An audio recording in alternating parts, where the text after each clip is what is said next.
Hi, I'm Dr. Roy Smith, founder of Pennsylvania Counseling Services, which serves the central Pennsylvania community with over 23 clinics. I also founded Live Up Resources, a publishing company which provides men, women, and children with Bible-based resources for their personal development. I want to welcome you to Live Up Studios, where this series is being filmed. Servants Oasis, a nonprofit which I began to equip and refresh God's servants, works with individuals such as yourself to assist you in making your ministry more effective.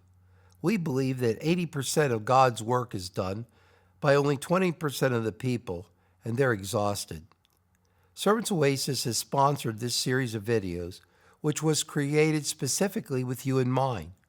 We hope that this series will be a beacon of hope for individuals struggling with pornography and those who minister to them. In this first video, Sam Black, Director of Recovery Education for Covenant Eyes and author of The Healing Church, What Churches Get Wrong About Pornography and How to Fix It, will outline the series and discuss the vast nature of the pornography problem. Now, before we get started, I want to talk for a minute about the language of pornography. In our culture, there is a discomfort surrounding the topic to the point that we don't want to openly discuss it. There is nothing wrong with the word pornography in and of itself, yet we treat the word pornography as if it is itself pornographic. But we must overcome this discomfort in order to reach out to those who are struggling and encourage healing, rather than keeping this topic in the dark.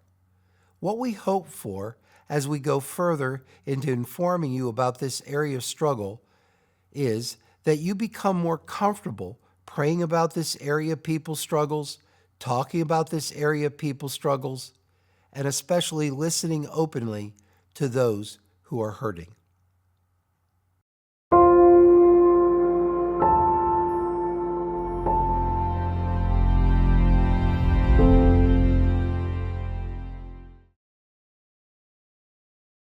Covenant Eyes and Live Up Studios have pulled together an amazing crew of experts.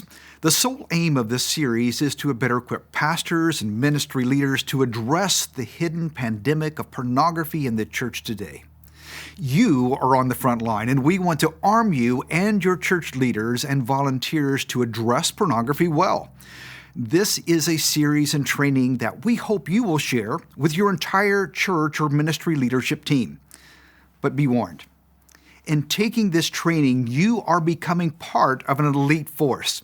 Even though 69% of pastors say that porn has adversely affected their church, only 7% of churches offer any specific support to people who struggle with pornography.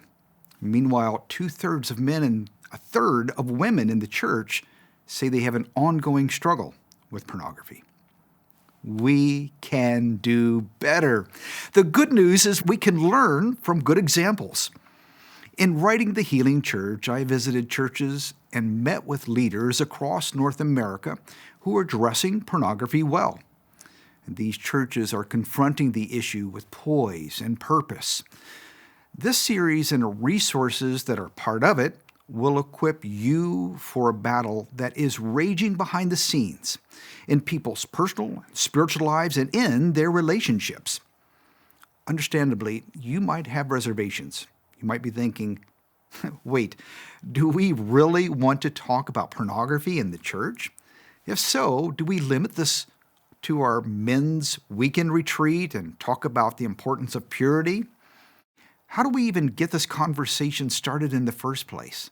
What do I do if someone tells me they are struggling? Will we just stir up a hornet's nest? Can we really help? Those are good questions. And we hope to provide answers in this series as well as the supporting resources around it. Some leaders listening may think this issue is less important for your church. You might feel insulated because of your denomination, theology, or demographics. Well, let's put that to rest. We have found no exceptions across denominations or independent congregations. Porn also doesn't have a demographic. Children, teens, young adults, middle-aged, and seniors, and both men and women are being impacted by pornography. Separately, some church leaders believe they are doing their due diligence by teaching about purity. Certainly, that's good for your congregation.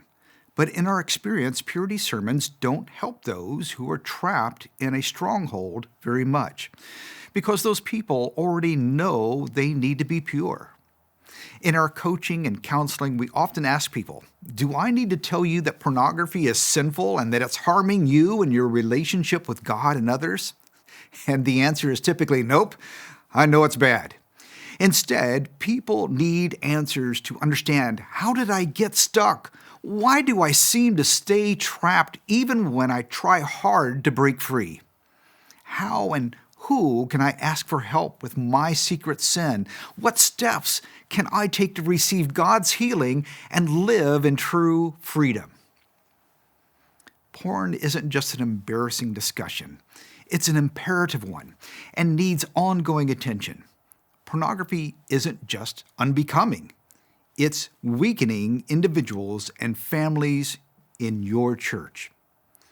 But with God, every challenge comes with an opportunity.